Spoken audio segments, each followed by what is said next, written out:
Mhm.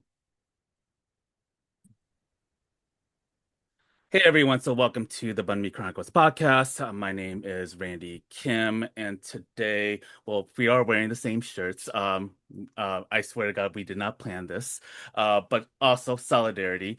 And I am here to introduce a person who I've been following for the last several months, especially since the wake of Operation Midway Blitz in Chicago, where the ICE raids were taking over Chicago and also across the U.S. And Adriano, someone whose work I've been following, and Adriano has been doing a lot of amazing work and really documenting this. So, to give you a background of who he is, Adriano Kalin is a disabled documentary photographer specializing in social justice. He draws on his experience as an Afro-Indigenous Brazilian adoptee with dual U.S. and Brazilian citizenship to examine race, identity, and oppression within the U.S. Adriano's current work is dedicated to documenting ICE abuses and atrocities in cities across the U.S. Adriano graduated with a BFA from the School of the Art Institute of Chicago and lives in Chicago with his wife and three cats. So, first of all, thank you so much for, being on my show. And I know that you've been, you know, not only documenting the work in Chicago, but you've been going from different states, namely in Minnesota, to what was happening over there, and you've been documenting these ICE raids. You've been also, uh, you know, trying to document what was going on in the Broadview ICE detention center, and Mhm. you've also been very present in a lot of these events. And want to thank you for your work in doing this because it is a very thankless, risky, but very necessary job that you're doing here. So, how are you feeling today in this moment? Well, number one, thank you for having me. Great introduction. You did a great job. You know, I I don't know how I'm feeling if I'm Mm, being completely honest. I think this is going to be something that we look back on of like, I wish I should have done mhm, this, I should have done that. When is enough being enough? But I'm doing okay.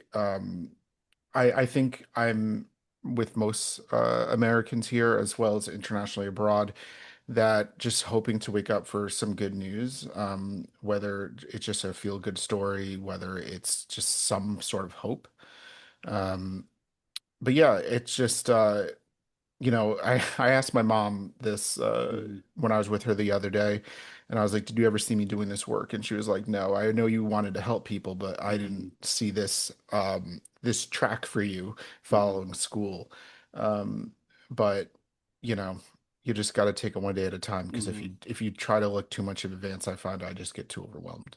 Yeah, and prior to these raids, what has your photography work documented? What stories does it tell through your lens and the people that you are documenting?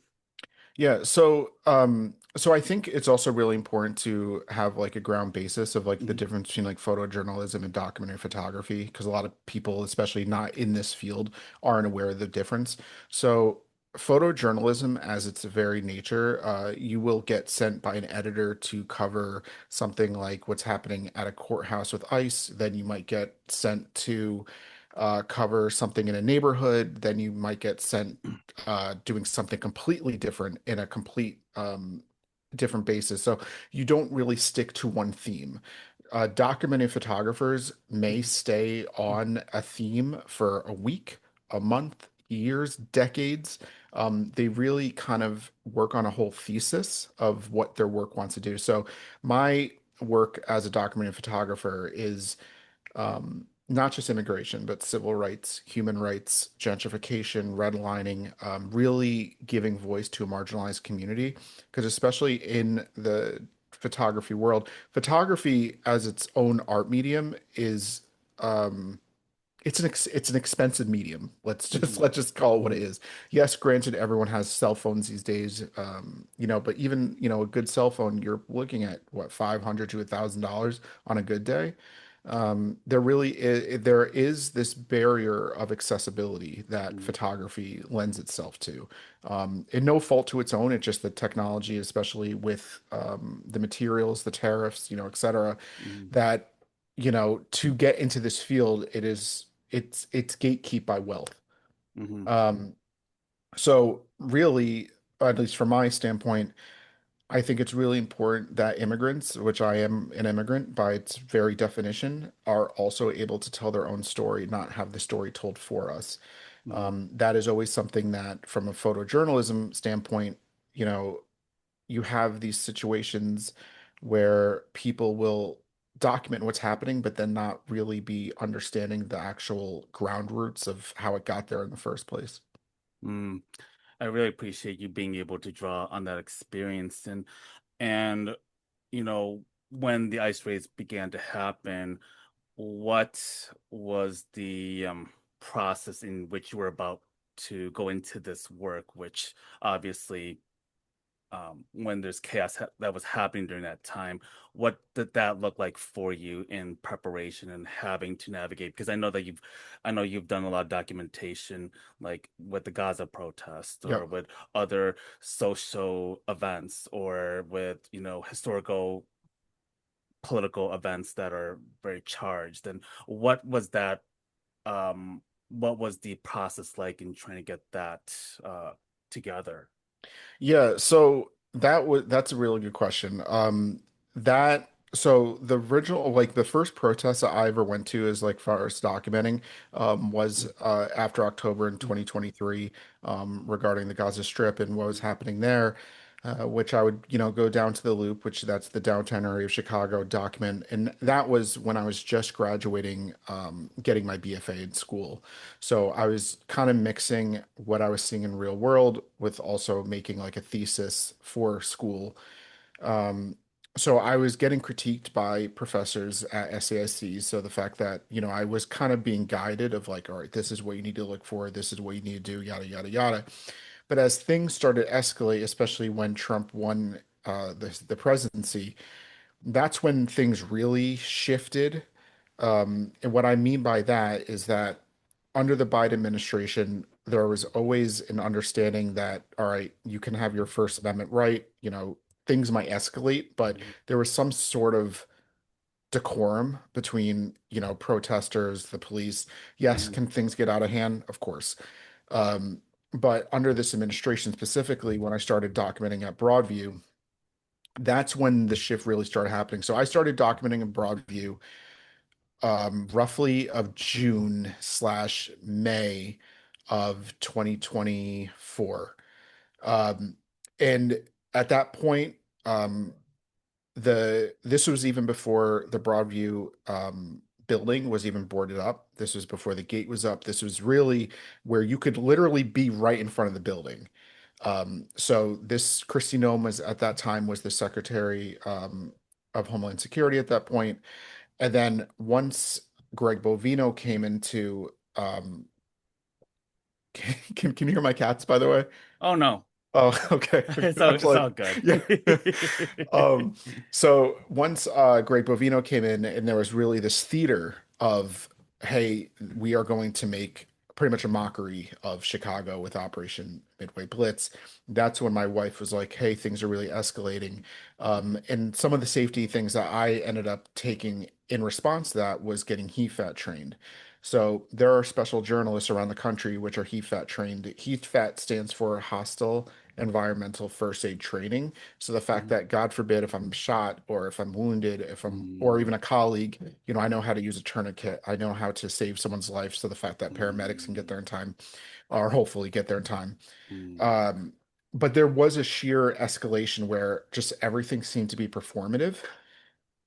So Yeah, think back to that time and how chaotic it was and how little it spread to the rest of the US because there were a lot of people that were not aware of what was going on in Chicago at that time. Um, people weren't talking enough about Black children getting detained in the early hours of the morning, like and having like different kinds of very violent escalations that would be something that would be immediate breaking news, but it mhm. didn't turn out that way. And I wonder about your responsibility not only having to prepare for that, but what was your own interactions like with ICE and Border Patrol and local law enforcement when you were documenting these? Because I know that oftentimes media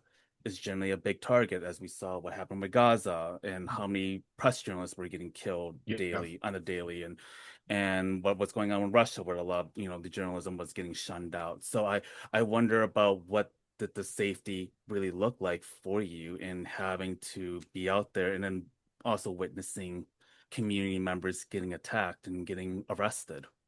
Yeah, I will say this is going to sound like almost an oxymoron, which is going to surprise a lot of people. This is me by no means defending Greg Bovino. Let me make this Mhm, perfectly clear. mhm, But there were times when I would be literally 6 feet to 3 feet away from him.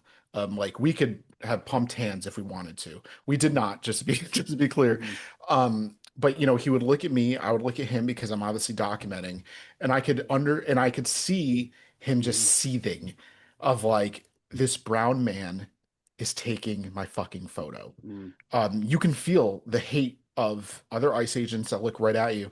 But what I'm saying is the fact that when I was marked as press, I never felt as safe to document ICE if I was marked as press, where if I was going to the pharmacy or I was going to or driving through mhm, traffic and I wasn't marked and it'd been like, oh, brown man in the car, let me detain him.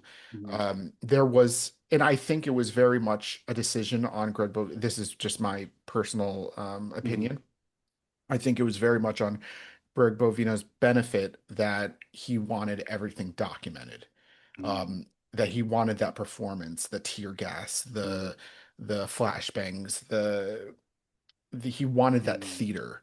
mhm, Um, mhm, where other instances where I've been very close proximity of ICE, I do have more fear because of the fact that there are times where they are detaining press. mhm, Um, but there is I don't know. There's this weird feeling. Okay, like I don't know if you remember when Governor Pritzker pretty much made a kind of directive to the community of saying, "Hey, can you please document ICE, and we're going to make sure we make like a database of, if you will, of like atrocities that are happening." He was pretty mhm, much like, "Take out your camera, document." And I spoke to my wife and other photographers. I was like, "This is a really dangerous precedent."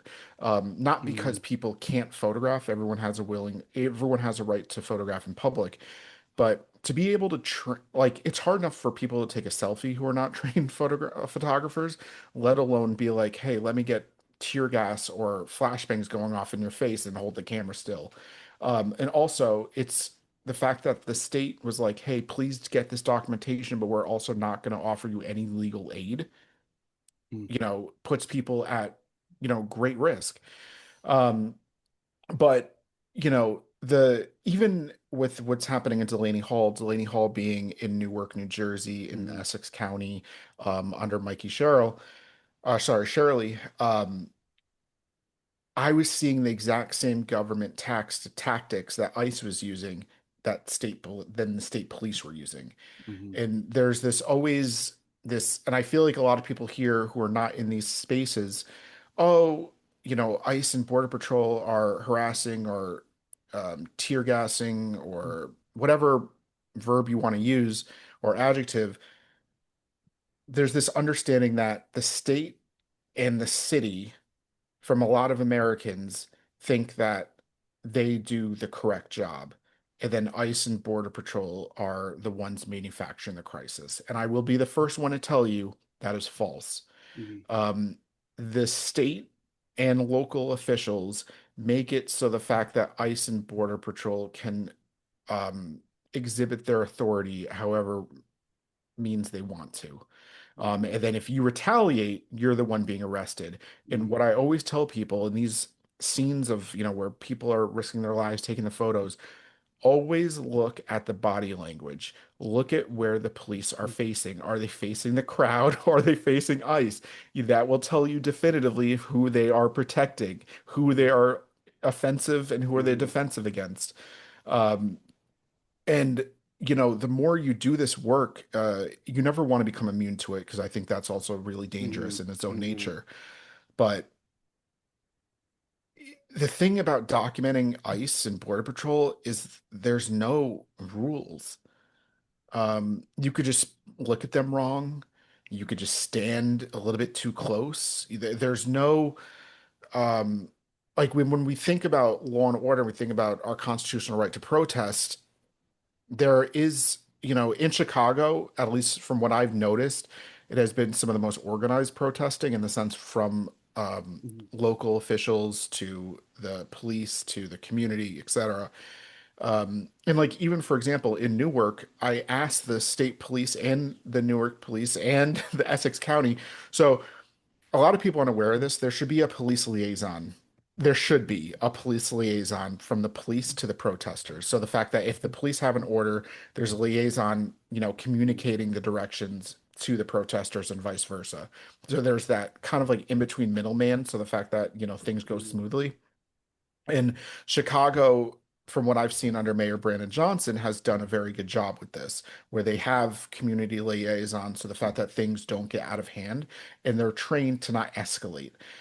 Newark was so egregiously bad to the Mhm. point where they were even trying to prohibit people, and press included, that we couldn't have masks. And when masks are included, they're talking about respirator masks, they're talking about goggles, they were talking about safety, any safety PPE, which is personal protective equipment, also backpacks. So there were, and we press was even like, hey, how can we do our job if we can't bring a backpack? And we're like, we'll even voluntarily let you look through our backpacks, kind of like you would at a security checkpoint. And they were like, no, these are orders. We kept asking who the orders from. They wouldn't tell us. I mean, this is where we are. Mm, mm, mm.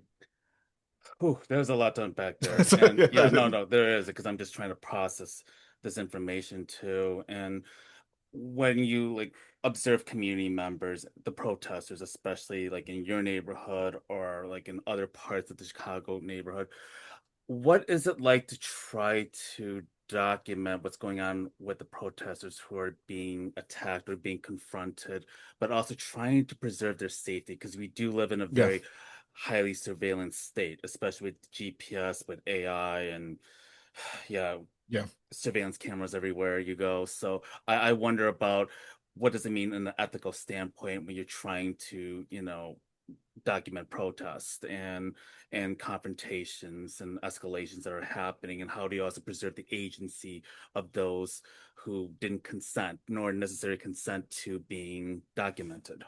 That's a great question. And I have, so I will say there, first, I will say there has been a significant escalation of surveillance at protests. Mhm. I'm starting to see more drones.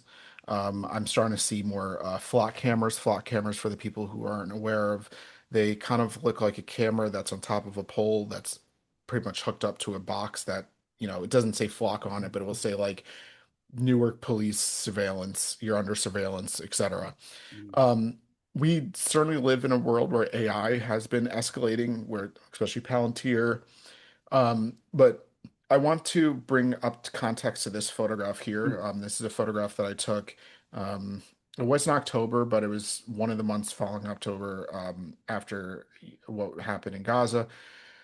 And what is still happening in Gaza, that's not past tense, it is still Mhm. happening to this day. But if you are a photographer, there are ways to document atrocities, document people's voices without showing their faces. So this is a mom with her daughter, and I was very conscious of like, I want to document this because I think it's important to be shown, but you understand what is happening. The daughter's holding the mother's like shoulder, if you will, almost near Mhm. the um uh and there's this emotional standpoint, and what I try to do, and this is also a thing where I don't sell my photographs to the LA Times, to the Mhm. New York Times, to Mhm. whoever, because I worry about my work being weaponized against the very Mhm. community that I'm trying to represent. So this is very much a choice. Mhm. But if you look at my photography, number one, I do a lot of black and white. Mhm. um, Number two is I try to use the silhouette of people as a way to represent themselves without being Mhm. um, surveilled, if you will. I'm very do my best to very intentionalize the composition of the photograph. So the fact that there is some protection. There are some photographs where um, I have to show the person who that's happening to, just because either that's the position I'm in. I think it may be very important for their story to be shown. But also, and this might be, people may agree or disagree about it, but if you give, because a lot of people aren't aware of that, especially outside of ICE facilities, there is a videographer who works for ICE. You'll see him with a little ICE vest. He'll have a gimbal. A gimbal is kind of like the little stick that holds the camera to make it so the fact that it doesn't bounce everywhere. They are videoing you. And if you only let one side of the story be told, you will be villainized. It's just the nature of things, especially through this administration. So I think there also is a real strong context of showing the other end of the spectrum. Like, for example, the journalists who um, had their both of their feet ran over outside Delaney Hall. I don't know, I was 20 feet away, give or take, but I took photos when they were getting bandaged up by street medics, and like that evidence potentially could be used in court. Um, there are real, I think there is a real stigma towards photography as a medium of, like, the peeping Tom, the photography has, and rightfully so, we should be nervous of photography. It can be used against you, it can be used for you. It just depends of who has it. But at this rate, what I will tell people is that every protest is surveilled. Every protest, there are agents within the crowd. There are when I mean by agents in the crowd, there are plainclothes agents. There are agents that obviously you'll see where you'll see like CPD or whatever. But I think I'm doing the community a service if I'm trying to share their story, because a lot of these people who are at these protests want to be heard. If you want the masses to know about what's happening, by its very definition, it needs to be filmed, it needs to be photographed, because you're going to have other people on the other spectrum saying, oh, this is fake news, this is, you know. But I think also, are we willing to learn from our mistakes? And the way I look at it is my photographs aren't for just hey, let me get, 500 likes on Instagram. I don't really give a shit about that, if I'm being honest. What I care about, can we educate the next generation of what has happened? Um, and I think that a lot of people aren't aware of and a lot of people don't think of is every history book that we've ever looked at, from the 1900s on, you'll see the black and white photography. And not once in any of my history class or even in art school has the conversation ever came up of, was the person taking that photograph scared? The only thing we ever care about is the evidence of what happened historically. And what really opened my eyes to the importance of, should I document this or not, is that a lot of people aren't aware of this, but after Vietnam was the last war that was fully photographed, where they actually had people from the U.S. military documenting. You had people from Life magazine, from Vogue, from all these establishments to document what was happening. That changed the perception of war when they saw the atrocities that were happening in Yeah. Vietnam, Yeah. thousands of miles away. The Yeah. Pentagon then realized, oh shit, we need to censor the what's Mm, coming out. yeah. The And My Massacre was a good example of that too, because correct, that's something correct, I think about all the time. Or the napalm, of the naked correct. girl running away, Yep. that was very life-changing. Or what happened with, I mean, I'm also Vietnamese as well, Yep. and and uh and I can't remember the monk's name, but obviously Yes, the the monk who was self-immolated. Yes. yep.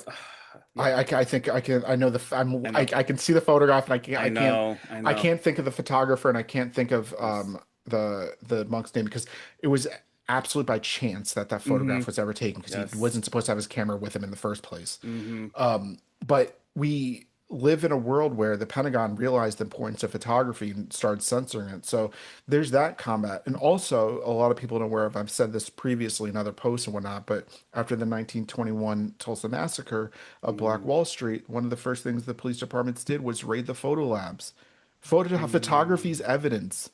And especially now with AI, it's even more important that there's clear, definitive proof this is what's happening. Because as we can see with this administration, or and not just this administration, but just governments in general, mm, they will dispute everything, and they'll be like, "No, this is not what happened." But like, mm, and I'm like, here's 5,000 photos saying otherwise. Um, and I think it's also really important that there's other photographers, not just me on the ground, but documenting from different point of views. mm, And this is another thing, photography at its very nature, I neglect 90% of the story. It's not because I want to, it's because I can only be one place at once. Someone getting a mm, different photograph from a complete, 360-degree turnaround or 180 mm, mm, degree, they're going to get a complete different photograph and that might tell a different story. It, the more people documenting what's happening is better evidence to refute the propaganda that these people are mm, terrorists or these mm, people are the just bottom line, mm, these people just want to be heard and want their neighbors to be mm. seen and valued. Yeah. And you also went to Minneapolis to document what was happening there earlier this year. What similarities or differences did you notice from the community and the way ICE and federal local agents have been reacting towards community members versus what you experienced in Chicago? Yeah, number one, I will say the people from Minnesota are a different breed, and I say that in the best Hmm. respect. Hmm. It was so cold. And I don't think people realize how cold it was in Hmm. like December, January, February. I mean, we're talking about -40 with wind chill. Hmm. This is not, 32 degrees. It got to the point where my camera literally broke because the fact that the motors in the camera froze. But what I will say is it didn't matter if it was -40, if it was -10, they were out there protesting every day outside of Whipple. Whipple is their version of Broadview. A lot of Hmm. also, I will say, between St. Paul, Minneapolis, and Chicago, there's definitely similarities and there's definitely some differences. Hmm. The similarities is the fact that the neighborhoods acted very much similar to the way Chicago kind of laid that blueprint out, where we had the whistles, where we had first responders, where we had the signal chats, could go down the plethora of resources that the community came together. We saw that exact same thing in what's it called, in Minneapolis. But the one thing that was very much similar was also that Tim Walz being the governor of Minnesota and Governor Pritzker being the governor of Illinois, they both said very much similar things. But then the state police, which is the Minnesota State Patrol and the Illinois State Police, were acting in defense of ICE. Hmm. And what I mean by that, they were making it so they made it so the fact that ICE agents could go in and out of the facility unopposed. So, by its very definition, they made an assembly line for terror. And I want to be very clear on that. Hmm. Um, Hmm.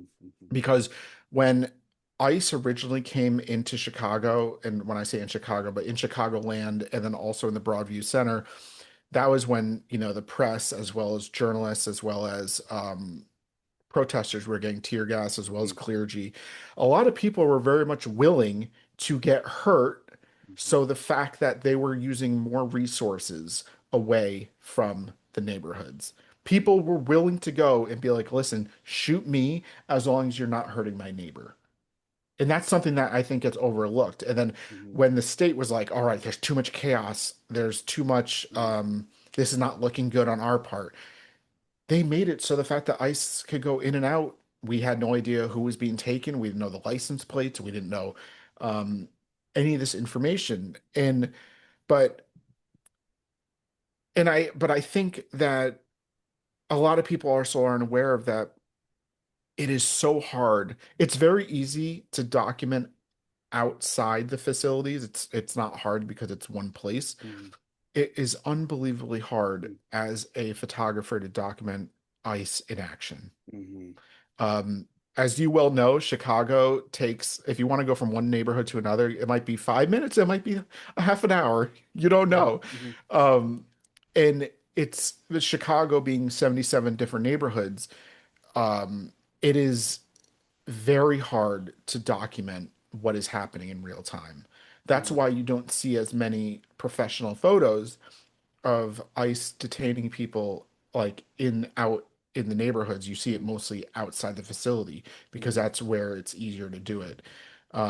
But I have the most respect for the neighbors of, whether it's Los Angeles, whether it's Mm-hmm. New York, New Jersey, Memphis, Minneapolis, Chicago, New Orleans, and I'm sure I'm missing other metropolitan Mm-hmm. areas.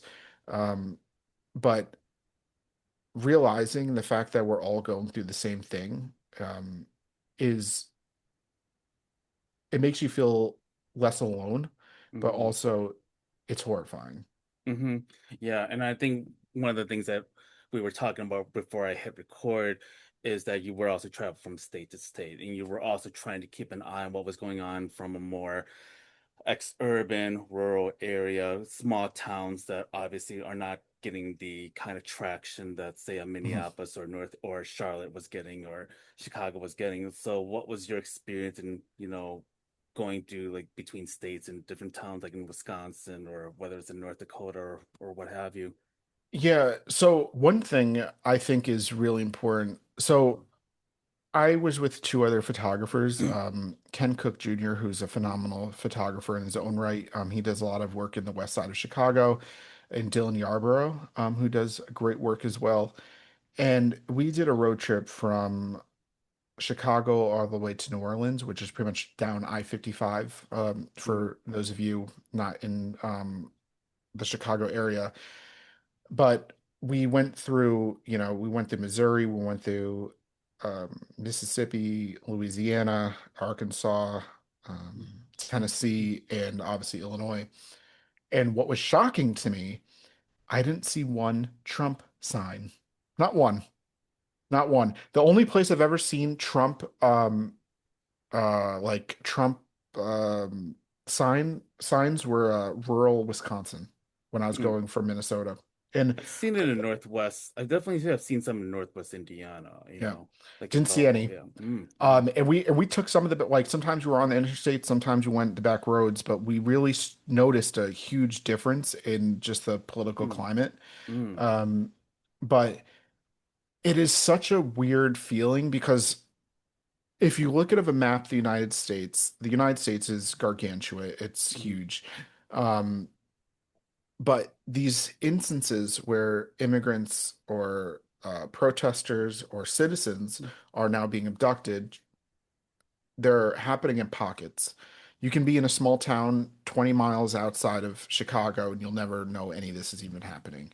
And I Mm-hmm. think that's also one of the scariest things about this is the fact Mm-hmm. that unless you're adjacent to it, you don't know. And even people in this political space had no idea of the magnitude of what was happening in Delaney Hall. Mm-hmm. Mm-hmm. Um, so with what we're seeing is the fact that even, and I guess this is a great example, but in Memphis doesn't have that 237G agreement, which is pretty much making it so the fact that local and state can work with ICE. So pretty much in Tennessee, they can work with ICE. And what that looks like is you have ICE literally riding shotgun in traffic stops with local or state officials. So they'll pull over a black or brown person, the cop will get out. They'll see that it's a brown or black person. The ICE agent will get out and they'll make sure that they're not an immigrant, and if they are, you can guess what happens. They get Mm-hmm. detained. It becomes this spectacle. Um, but I think it's also really important as a photographer to, Mm-hmm. I mean, just not even just as a photographer, just as a human being, to remember what we're fighting for in the first place. Mm-hmm. So when I'm doing these trips, a lot of people are like, why are you driving 13 hours, across the country? I think it's important to not get overwhelmed with what is happening. Sometimes I'll take the back roads and just take photos of like something that's beautiful. Mm-hmm. You need to do it for your own mental health. Mm-hmm. Mm-hmm. Um, I'm not immune to the trauma, Hmm. especially, being this. Hmm. I'm very much aware that I'm putting myself at risk. Hmm. Um, but I can't, I mean, what was the point of me getting an art degree and Hmm. not doing anything with it that will help others? Hmm. Why should I, if I was detained, why should I expect other people to help me if I'm not willing to help them? Hmm. Hmm. Um, but I think that is one thing that we are really seeing. I mean, it's similar to when we were hearing about different town halls in like Idaho, Montana, Wyoming, Hmm. where there are very small ice incidents that are happening, and people are pushing back about against AI.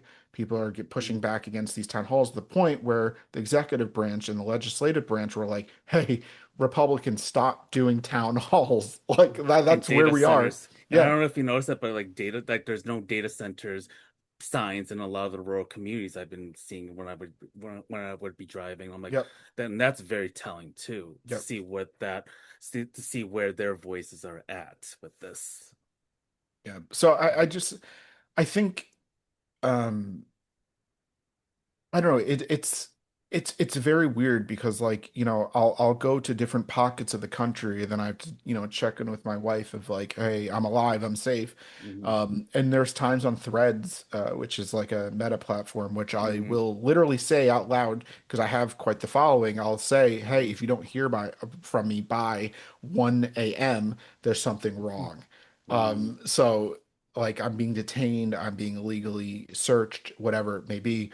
Just because a lot of people think that, if you're doing it the right way, you'll be fine. That's Hmm. not what's happening.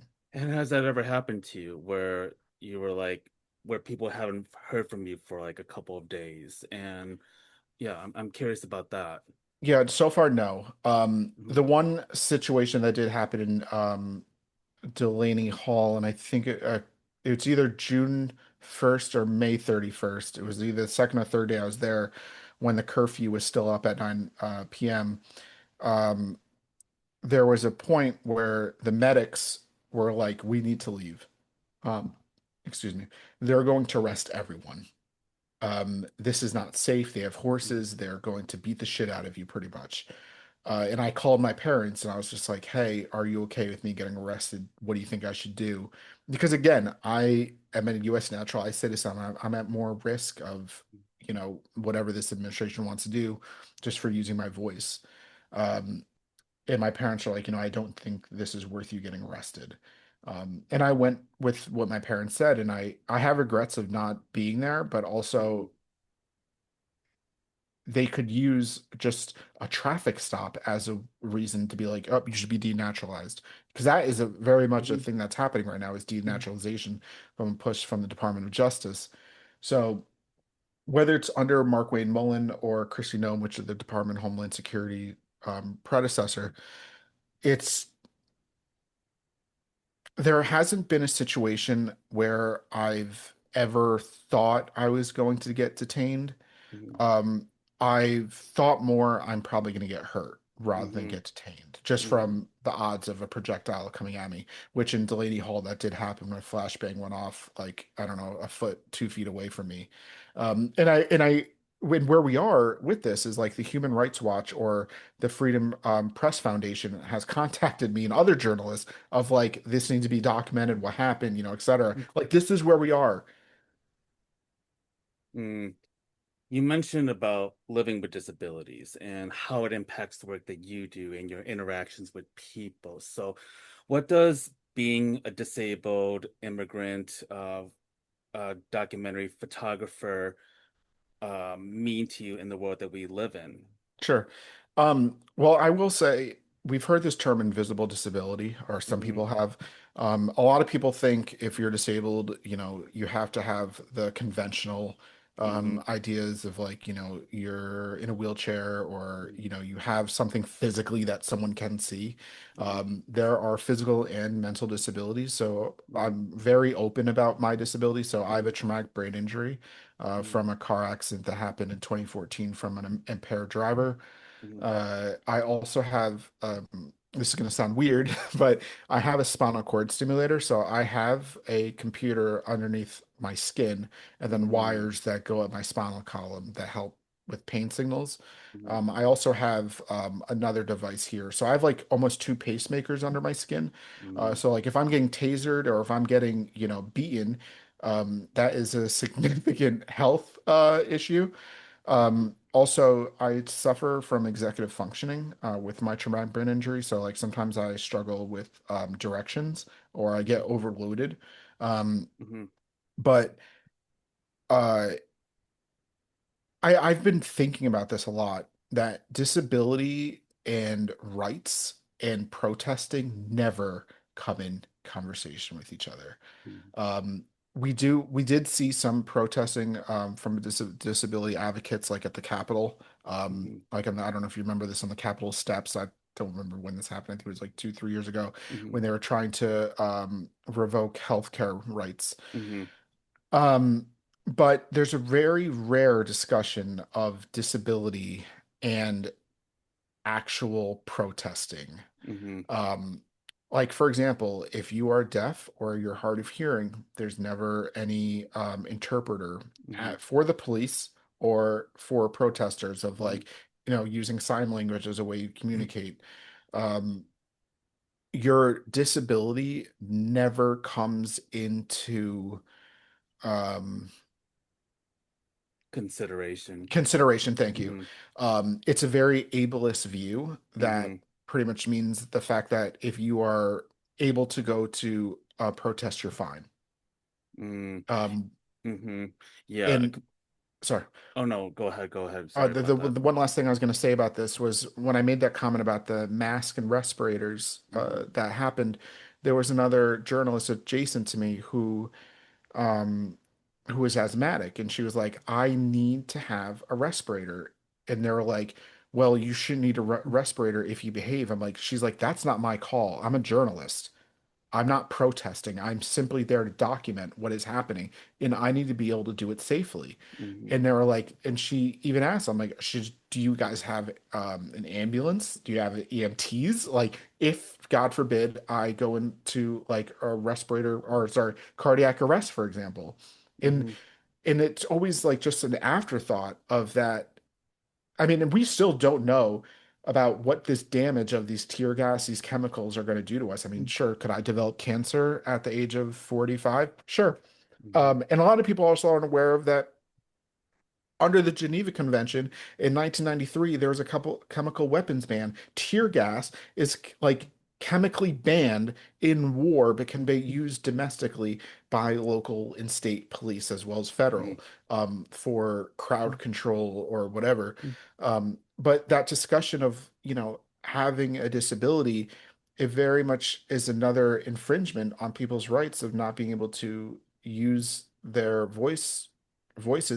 And you should be able to use your voice whether it's a calm protest with 20 people there, singing Kumbaya and doing their thing, or if it's at a very stressful, you should be able to exercise your voice. It shouldn't mm. be tethered to whether you can walk, whether you can listen, whether you can, that's very discriminatory by its very practice.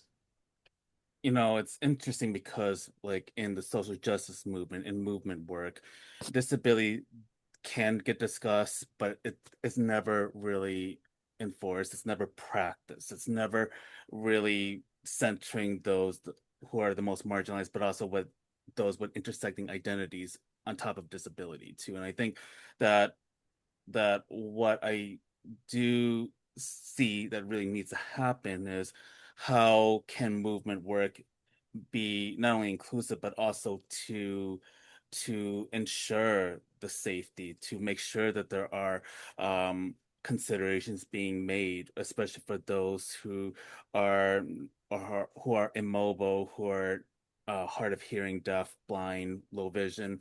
What does that look like? How can we best accommodate? Because when they're joining with people in protests, oftentimes they are the most facing the consequences because of the limitations that they have to deal with, and also because the way the state runs it. I'm going to be very blunt here, is that they're easy targets. Yeah. And so it's like this is something that we do see again. So what would be the best way, or if you were had to advise like um movement groups and community leaders, what would need to happen in order for disabled folks to feel safe and to feel like they can be seen and heard in this time? Yeah, I think that that's a really great question.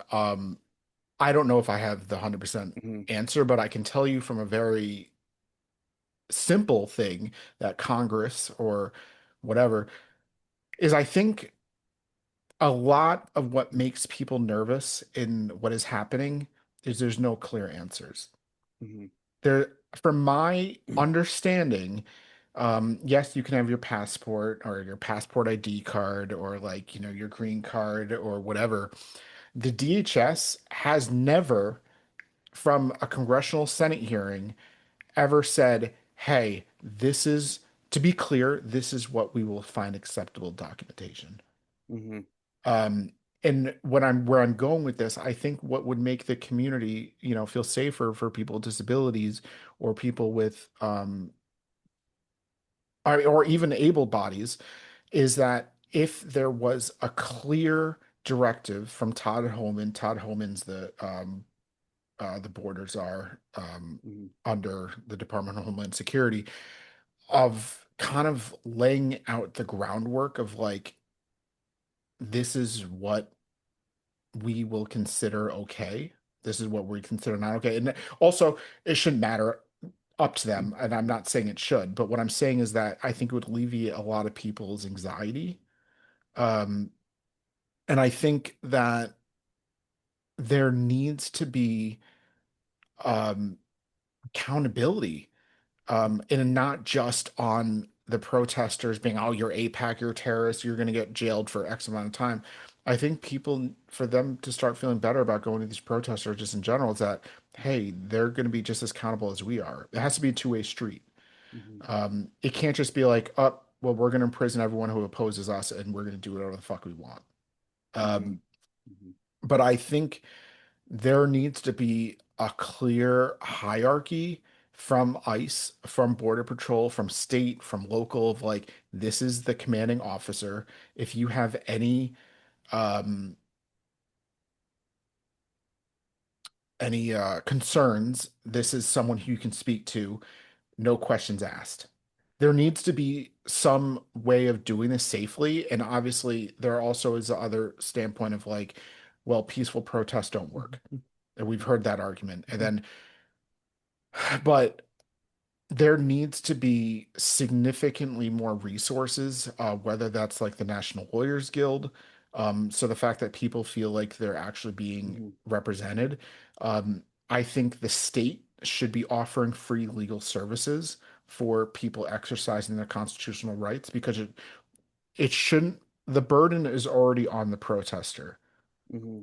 of fear, of trauma.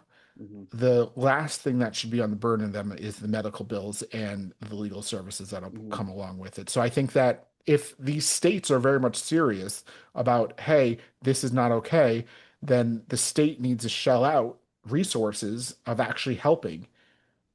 Hmm. How do you navigate those traumas that you accumulate that have built up over time and still be able to continue to do this work and try to go back to it the next day? I mean, I don't think that there is a good answer to that, but I There's wonder what, yeah. for me, I game. I video Mm-hmm. game. I zone myself out. I game. I'll read.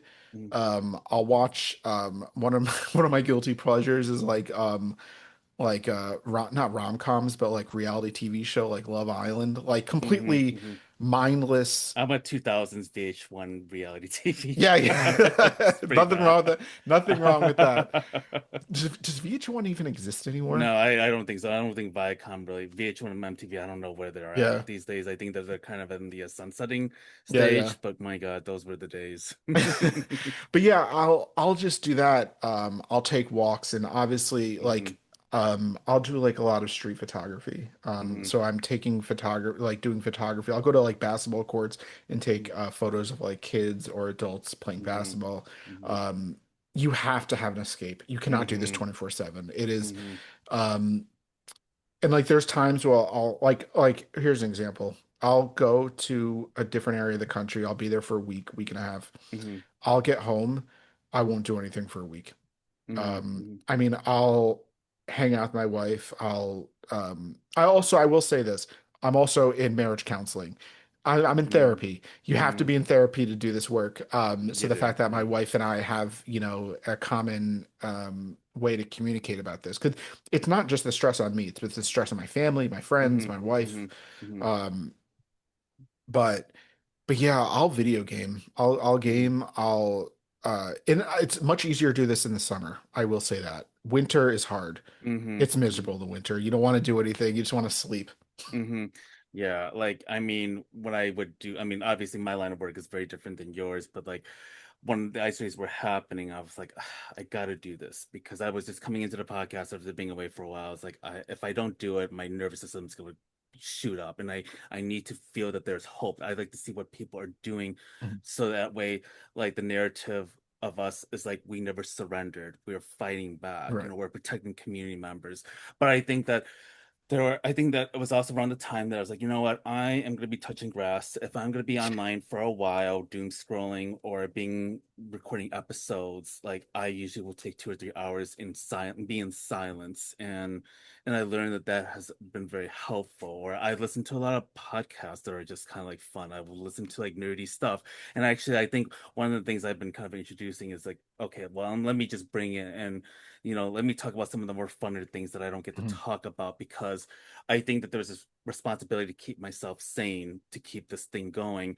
But at the same time, I also don't want to feel like I'm losing listeners completely because Sure. I want them to understand that yes, there's going to be some joy, but there's also like I still need you to know what's going on. I can't, we can't afford to have you tune out. Sure. And I think that's also something I think you and I are kind of balancing. It's like, how can I also make my photography a place of joy instead of always being triggered by it constantly? When you look at those photographs, I'm sure that you've taken a protest at Delaney Hall or during the Gaza protests or what was going on with the National Convention and obviously with this Trump 2.0 Sure. administration. Um, yeah, what keeps you very hopeful? Like, what are the things that you see that makes you feel very encouraged through the work that you're doing? Well, I will say this, and this is more of what is happening now, like with the World Hmm. Cup. Hmm. The World Cup is really, it's a political thing Hmm. in its Hmm. own right. But it also makes me remember that a lot of the feuds our countries have is not with each other. It's Hmm. with our politicians, our state representatives, Hmm. our governments, but the very much the people don't give a shit. Right. And I think we are seeing that of like that propaganda kind of breaking down of like, you're seeing these TikTok videos of like, a Brit who's in the United States and be like, oh, you guys are awesome. I understand why it's so hard, why you guys don't have as many passports is because the US is ginormous. There's 50 countries practically in one. Um, but gives me hope?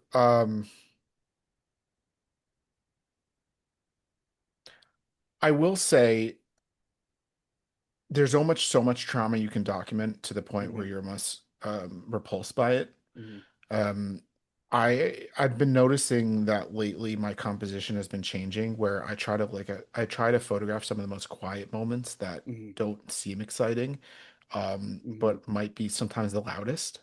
Hmm. Um, but what I tell myself is, and I've said this before, is that after like the Catholic Inquisition, for example, where you have a pendulum that right now is swinging right, Hmm. it will always swing back. Hmm. Hmm. It may be tomorrow, it may be next year, it may be decade from now. I don't know. Hmm. And if anyone says otherwise, they're lying. We don't Hmm. know.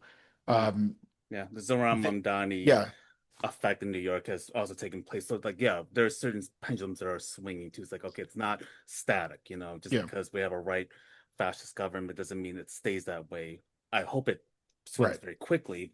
Sure. But yeah, but that's It's the not point. Yeah. Hmm. it's not sustainable. And I think if I was to give President Trump some advice, um, I think the policies that him, Stephen Miller, et cetera, I think they push too hard too quickly. Granted, they put this all in Project 2025, Hmm. but you can do all this shit through legislation. Doesn't mean the people are going to follow you. Hmm. And I think they did too much too fast, especially now the fact that with Medicaid, Medicare, with Hmm. they just Trump just stopped a signing of a bipartisan bill Hmm. to push through the SAVE Act. Having war with Iran, Yeah, on yeah. top of it, And then abating. tariffs, and it Hmm. just this, Hmm.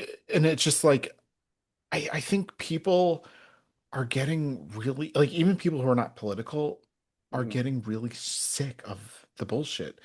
I shouldn't know this much about like what is happening. Um, Hmm. but I think, but also there is a lot of people now getting involved politically, Hmm. whether that's, at the grand scale or even just like community. Like, okay, here's a great example for hope. Hmm.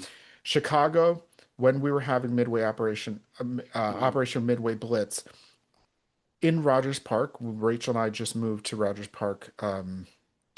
My wife is Rachel, by the way. Hmm. Um, we moved here about a year and a half ago. For the first couple months, we didn't really know anyone because we came from Pilsen. Hmm. And when Operation Midway Blitz came, we met so many neighbors.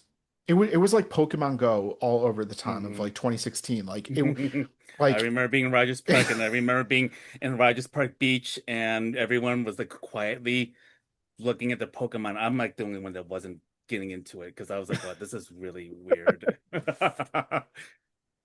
but that's like one of the best things that has came out of this, Hmm. is that people are willing to stand up for me, and Hmm. not just for me, but for my neighbors. People, and I mean this with 100%, like people will die for their neighbor. Yeah, And I think that scares this administration. Um, yeah. and I think that there is a ton of hope. Um, there, people want to know what is happening. People want to know that people aren't going to be ridiculed for their faith, for their skin color, for their accessibility, for whatever demographic that you want to pick. I think that it has given me hope that Americans are not okay with what's happening. I just Hmm. think that what is collectively happening is people don't know what to do. Hmm. Hmm. Hmm. Hmm. It's a very, very it's a very poignant point there. And also, where can people follow your work and anything that you're kind of doing for the rest of this year? Yeah, so there's two avenues. I have a Substack. It's called The People's Aperture. So, as kind of a journalist, as a photographer, I create photo essays. So each essay will have, I don't know, 5 to 25 photos, give or Hmm. take. And then there'll be kind of an op-ed piece. These are all opinion pieces of what I'm exactly seeing on the ground. So I can use my own words to articulate what is happening. And then also on Instagram or Threads or Blue Sky, it's Adriano, Adriano, and then an underscore, and then Kalin, Kalin. Last question. So, since you were taking photos of Greg Bovino, are you Yep. taller than him? No, I would say, I mean, I'm 5'6". I'm not tall. I I feel like think, everyone's taller than him. That's why. yeah, yeah. I think he and I are probably, if we were back to back, I think we'd be very similar heights. The issue, I just don't have, 5 to 25 men or women Hmm. protecting me Hmm. at all. But I will say, um, go like whoever's watching this, go to a protest. There's always there protests have a kind of a scale Hmm. of a moving scale of like there's some protests I mean there might be 5 people there. Hmm. You're fine. Um, the more people, obviously more things can go wrong. And always be careful. But I think that some of this stuff you need to observe yourself. Hmm. As a photographer, as a videographer, as anyone documenting this, um, it is a very different experience Hmm. of seeing it in real life. Hmm. Um, Yeah. and like, for example, I'm going to a protest in on the 27th, which I think is Saturday. Yeah, Saturday in Grand Hmm. Rapids, Michigan, which is Hmm. going to be an armed protest. Hmm. That might not be the first protest I would advise someone to go to if they, Yeah. if it's their first time. But safety's everything. Um, be smart, um, and just know that this is hard, but you have to ask yourself, are you the adult that you were looking up to as a child? Mm-hmm. Um, and are you, if you have children, you have grandchildren, you have a neighbor who's a young child, in a couple of years when this all passes, because this inevitably will, um, can you definitively say, I did something? Hmm. It Hmm. can't always be up to the next person because if that mentality, everything will fall. Hmm. Absolutely. And I want to say thank you so much for your time. I'm so honored to have you on. I've been obviously a fan of your work, and also seeing how important your documenting has been to a lot of our communities. You're showing the voices of our communities whose voices need to be amplified and to be elevated. And so I really appreciate what you've been doing, and thank you for representing Chicago and doing this in this very necessary work. And I hope that you do take great care of yourself. And I hope that people who are listening take care of themselves. I know that we talked a lot about the traumas and the very dark things that have happened under this administration, but I do hope that listening to this will help to get some ideas and to think of ways where you could protect yourself but also your neighbors. And I Mhm. think that is a takeaway from all of this. So really thank you so much from the bottom of my heart, Adriano. Thank you for having me. And I will say, if anyone doesn't feel comfortable going to a protest or just in general, um, just make sure you're registered to vote. Make sure your peers are registered to vote. Read as much as you can. Find out what books are banned. Read them. Hmm. Yeah, and also donate to grassroots Yep. organizations, volunteer your time, do some safety or, do some escorts, for immigrant neighbors that are afraid to go to the grocery store, to the doctor. Yep. So there are many infinite ways. So I Yeah, really, really appreciate there that. was a great Hmm. in Memphis, there was a thing called the Immigration Pantry, Hmm. which ended up, getting local supplies, food, medicine, et cetera, for community members who felt unsafe of going throughout the community. So there are, as I said, there's a moving scale, and um, just just know that just because your reality seems fine doesn't mean someone else's isn't. Hmm. Absolutely, absolutely. But thank you so much, and I hope that you have a very safe summer. Thank you.